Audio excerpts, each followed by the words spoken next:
Salut à tous, j'espère que vous allez bien. Finale de la Supercoupe d'Espagne. Barça-Real, Real-Barça, Classico donc. C'est l'heure de l'avant-match.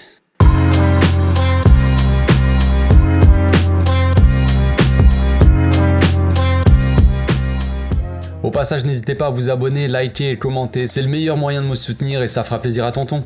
Ah, les classicos, c'est toujours un match particulier, on le sait, mais encore plus demain soir car c'est une finale de Supercoupe, donc forcément déjà un classico c'est spécial, mais le classico en finale, ça picote. Forcément la pression elle est un peu plus élevée, tu vois. Donc c'est un peu le remake de la saison dernière, si je ne m'abuse, on avait eu une finale de Supercoupe d'Espagne, Barça-Real, on avait eu un bon Barça qui était revenu, qui à l'époque était pas si bien que ça, on n'était pas du tout dans la même situation, on va pas se mentir, c'était le retour de Xavi, enfin le retour au club. Il avait eu le temps de mettre des choses en place, c'était assez intéressant, mais voilà, je crois qu'il y avait eu le premier match de Ferran Torres pour le Barça contre le Real Madrid. Dans le Classico, il y avait eu des trucs comme ça, il y avait le retour d'Ansu Fati qui avait marqué un but et tout, enfin c'était pas la même ambiance forcément à l'époque. Donc ce match, il oppose évidemment deux styles très différents de jeu. Hein. On a un style plutôt dans la maîtrise, on va dire, et un autre qui est plutôt dans la contre-attaque, dans les transitions, dans un jeu de transition clairement, et un jeu un peu plus rapide, plus vertical. C'est aussi forcément deux styles c'est pas le même coach. Hein. On a Ancelotti qui est un très grand coach, un des plus grands coachs de l'histoire du foot, évidemment, et qui en plus de ça a gagné un nombre de trophées incalculable, qui est un spécialiste des trophées, des coupes, qui n'a pas gagné une finale, je crois, de coupe depuis 2010, si j'ai bien compris. Donc forcément, c'est assez impressionnant.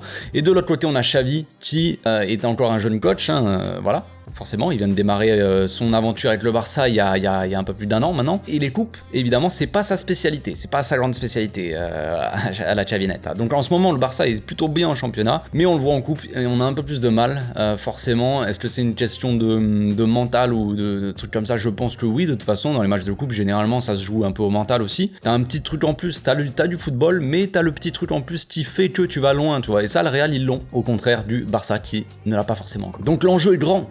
L'enjeu est grand, la pression est forte sur les deux équipes, mais surtout sur le Barça. J'ai envie de dire qu'il y a quelque chose à prouver, qui est en plus, parce que le Real, eux, ils sortent d'une bonne saison où ils ont gagné la Ligue des Champions, ils ont gagné le championnat, donc c'est c'est plutôt tranquille pour eux. Je veux dire, s'ils perdent ce trophée-là, c'est pas très grave de leur côté. Enfin, j'imagine que les supporters vont pas tomber sur tout le monde. Nous, évidemment, la pression elle est très grande sur les joueurs, sur le coach, parce que si on perd encore une fois cette finale-là, c'est une catastrophe. Enfin, moi, c'est pas ce que je pense, mais en tout cas, c'est ce qu'on peut penser, c'est encore un trophée perdu, tout ça. Et on n'est pas du tout dans la même approche dans le match, tu vois. Quand on regarde le dernier Classico, c'était pas la joie. Évidemment, pour nous, on avait perdu donc 3-1 au Bernabeu. Il y a quand même pas mal de choses qui ont changé entre temps. Déjà les absents, forcément, à ce moment-là, je crois on n'avait pas Araujo qui était blessé, on n'avait pas Christensen aussi, je sais pas s'il était blessé, mais en tout cas, il était pas sur le terrain. On avait une défense, les gars, quand même, Roberto, qui à ce moment-là n'était quand même pas fameux. On avait une charnière centrale, Koundé et Eric Garcia qui avait sorti un match assez catastrophique, qui avait limite offert un but, enfin en tout cas une erreur qu'il avait faite avait amené un but, et on avait Baldé en défense en arrière gauche quoi, qui avait été plutôt bon mais sans plus. Forcément dans un match aussi gros en jeu, des fois la pression elle pèse un peu plus. Jordi Alba qui avait fait une bonne entrée je crois d'ailleurs, et au milieu on avait quand même Gavi qui avait été le grand absent de ce milieu là, et franchement c'était à ce moment là où il y en avait qui réclamaient non Gavi doit être sur le banc, tout ça, et franchement il avait été sur le banc et ça avait été catastrophique au milieu, manque d'intensité, pas de pressing, pas de contre-pressing, et Gavi qui était rentré, qui avait fait toute la différence forcément en deuxième mi-temps. On va pas oublier aussi le match catastrophique qu'avait fait Busquets, qui avait été quand même calamiteux dans son placement, dans son pressing, tout ça. Il avait été complètement passé à côté de son match évidemment. Pedri aussi était complètement passé à côté de son match. Frenkie était pas dans les meilleures conditions parce qu'il revenait de blessure juste avant, il avait été blessé, je sais plus à quel moment c'est de la saison, mais contre qui, mais il avait été absent je crois contre l'Inter ou un truc comme ça, et bref. Et donc on va parler de match de l'Inter, ce match là catastrophique du Barça contre le Real, il tombait juste après l'élimination, en tout cas la très probable élimination en Ligue des Champions, le match nul 3-3 là contre l'Inter, où forcément on avait perdu, donc le match aller on avait fait match nul sur le retour, il fallait absolument gagner contre le Bayern ou alors on était éliminé, donc psychologiquement on n'était pas dans la même approche du match que le Real Madrid, forcément. Donc on était passé, on avait fait un non-match. Concrètement, on était complètement passé à côté de notre match. Évidemment, j'ai pas parlé de Dembélé qui avait sorti un match digne des pires matchs possibles. Il avait essayé de jouer tout seul, il passait pas, il faisait aucune passe. À l'époque, pour vous dire, les gars, quand même, l'entrée d'Ansu Fati et Ferran Torres avait complètement changé le jeu et ça avait apporté un plus. Pour vous dire à quel point on était à ce moment-là. Comment tu peux situer l'équipe? Tu vois le problème. Et même Ferran Torres avait marqué le seul but du match. Pour vous dire. Donc psychologiquement, on était un peu plus touché, on avait aussi pas mal d'absents, voilà. On avait quelques petites excuses, là il n'y a plus vraiment d'excuses. Psychologiquement, ça va quand même un peu mieux pour l'équipe, même si c'est toujours un petit peu compliqué par moment, mais psychologiquement, on est dans un meilleur moment que la dernière fois, ça c'est clair. Et au niveau des absents, on a retrouvé un peu une défense. Déjà, on a retrouvé notre défense concrètement au complet, quoi. On a Araujo, Koundé et Christensen qui sont là, Jordi Alba, Baldé qui sont disponibles. Donc on a nos meilleurs défenseurs qui sont là, qui sont disponibles. Donc déjà, c'est déjà une bonne chose. On a un Ter Stegen quand même qui sort des gros matchs là dernièrement, dont surtout contre le Betis Séville qui a sorti un énorme match, donc Ter Stegen Prime. Évidemment, ça sera aussi un match de duel. On parle du duel souvent Lewandowski Benzema, mais c'est surtout un match aussi dans les duels Courtois Ter Stegen aussi ça va être assez intéressant de voir qui va être le plus chaud. Donc psychologiquement ça va mieux, on a retrouvé nos joueurs, ils sont tous disponibles, mais on le sent quand même, il y a toujours un petit truc qui manque chez nous, mais c'est pas, on n'est pas uniquement dans les seuls dans cette situation. C'est que physiquement, ça commence à chuter un petit peu, on commence à se sentir un peu moins frais physiquement dans le match. Généralement, on réussit notre entame de match, on fait une bonne entrée de match, bonne 30 minutes, bonne première 45 minutes, première mi-temps, t'as compris. Et après, en deuxième mi-temps, ça commence à baisser, tout le monde baisse en niveau, en intensité, tout ça. Est-ce que c'est dû à la Coupe du Monde, par exemple? Parce que forcément, j'en avais parlé à l'époque,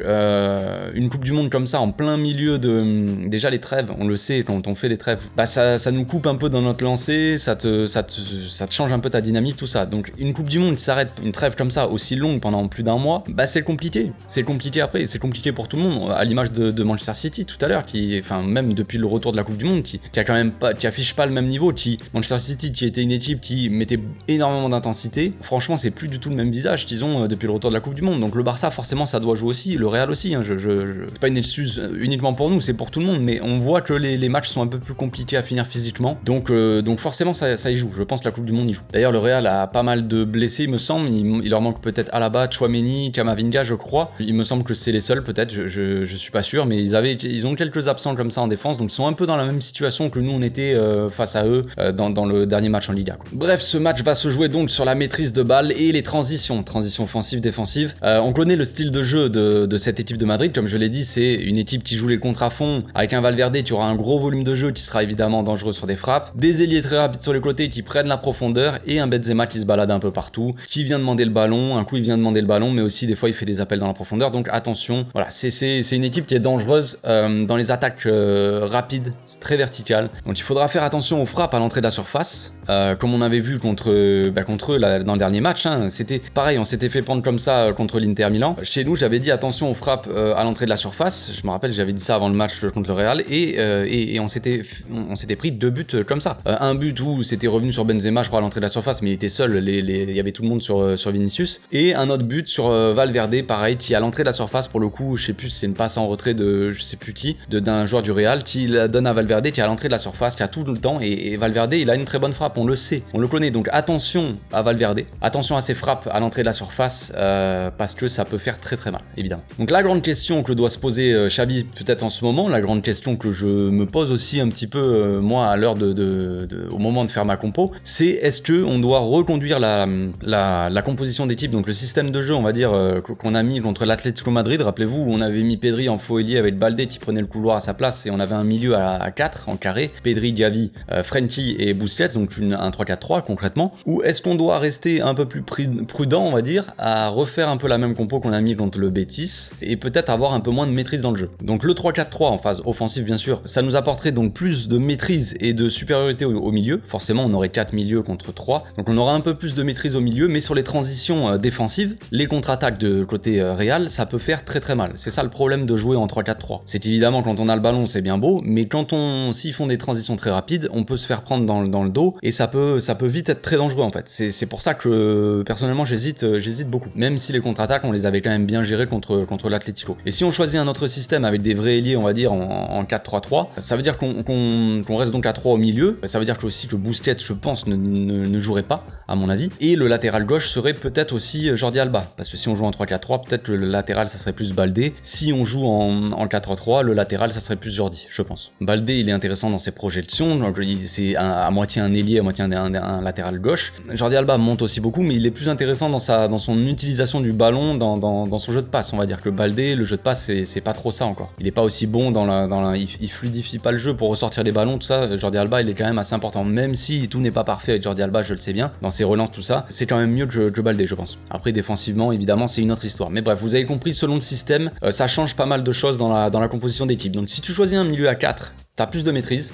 sur le match, plus de maîtrise au milieu, t'as une supériorité au milieu, donc tu tiens un peu plus le ballon, mais c'est plus risqué dans les phases défensives. Que si tu choisis un milieu, on va dire à 3, tu abandonnes un peu plus ta maîtrise de balle, un peu plus ta tenue de ballon, quoi. Je pense que les débats seront un peu plus équilibrés, mais tu peux aussi jouer les contre-attaques un peu plus. Par exemple, si ça laisse un peu le ballon au Real Madrid, s'ils jouent un peu plus haut et que par moment ils ont la maîtrise du ballon, on peut jouer les contre-attaques à fond avec un Dembélé, un Lewandowski, un Rafinha qui peuvent partir assez vite en contre-attaque, je pense. Donc difficile, franchement j'hésite sur beaucoup de choses, mais on va y aller, on va la donner la compo. Donc je partirai avec un 4-3-3 classique, donc avec Ter Stegen dans les cages, hein. Ça jusque là je pense que ça devrait aller. Concernant la défense, je partirai avec Araujo à droite, et oui, Koundé, Christensen dans l'axe et Jordi Alba à gauche. Alors ça peut faire grincer des dents la titularisation de Jordi Alba, je le comprends bien. J'hésite fortement entre mettre Baldé et Alba. C'est un choix très compliqué. Je sais que quand on voit le début de saison, la question se pose pas, tu vois, c'est pour ça que Baldé avait été titulaire d'ailleurs contre le Real d'entrée, quoi. Enfin, il avait été titulaire dans le dernier match, et que Jordi Alba était rentré en cours de match, mais il avait fait une bonne rentrée, Jordi Alba. Donc là maintenant, les débats s'équilibrent un peu plus. Jordi Alba, il a retrouvé un peu un niveau assez intéressant, même si il peut pas jouer tout un match, on le sait bien, et qu'il faut absolument pas faire rentrer Marcos Alonso à sa place, ça c'est clair. Mais je pense que, comme je l'ai dit, au niveau de la sortie de balle, au niveau de la fluidité dans le jeu de passe, le jeu aussi, les longs ballons dans le dos de la défense, Jordi Alba est quand même mieux que Baldé. Baldé c'est plus la percussion, donc comme je l'ai dit, si tu veux faire un 3-4-3, on va dire en phase offensive, tu mets Baldé sur le côté, c'est lui qui va jouer le rôle de l'attaquant, l'ailier quoi. Si tu veux jouer en 4-3-3 avec Dembélé à gauche par exemple, tu mets, je pense qu'il vaut mieux mettre Jordi Alba. Ça peut être une erreur, je le sais bien les gars, c'est difficile, mais c'est un choix difficile.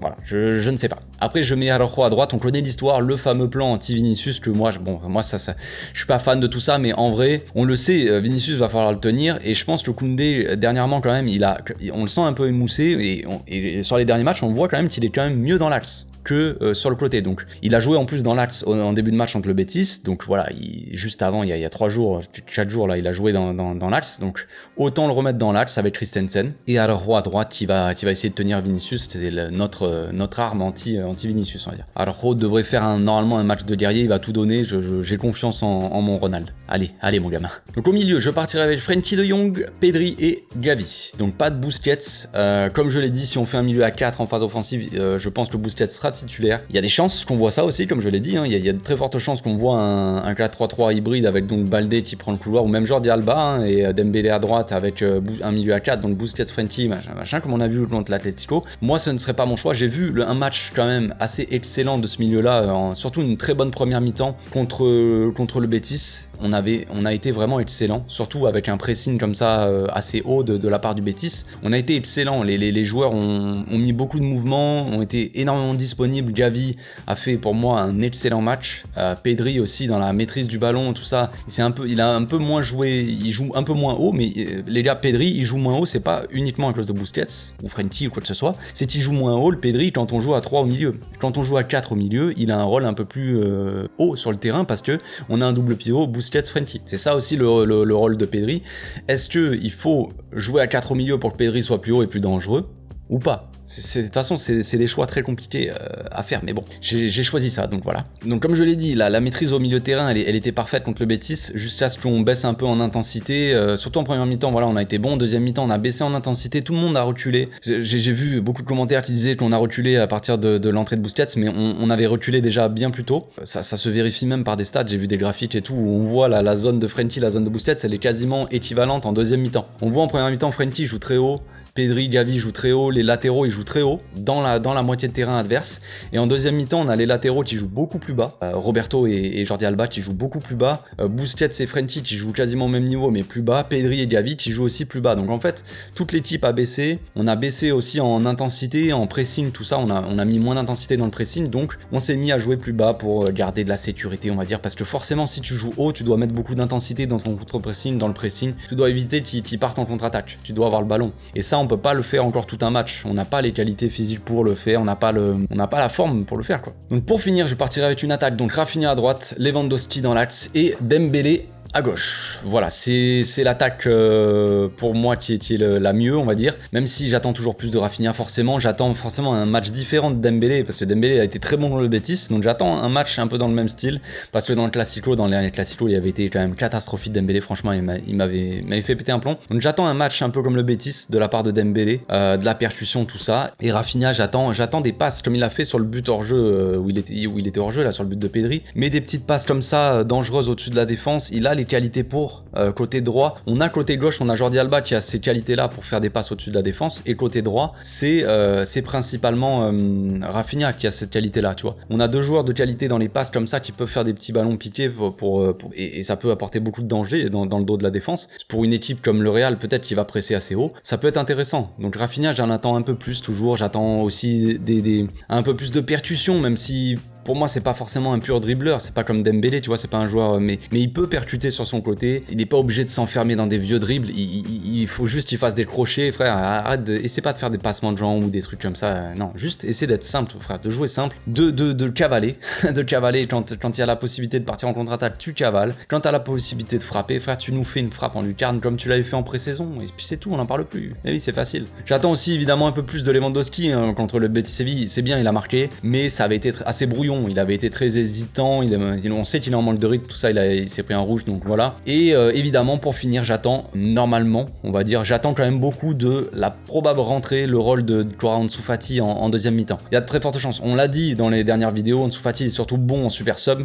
plus bon en super sub qu'en étant titulaire. Donc j'attends beaucoup d'Ansu Fati, je pense qu'il aura un rôle important à jouer si jamais on n'arrive pas à débloquer le match. Je pense qu'il peut être une pièce maîtresse de cette deuxième mi-temps là, de cette équipe pour débloquer le match. Il est dans une bonne forme, il est en confiance. C'est pas pour autant qu'il faut le mettre titulaire, je pense, parce qu'il faut pas briser sa confiance comme ça. Il est souvent bon contre le Real Madrid. Il est souvent bon dans les matchs comme ça de coupe.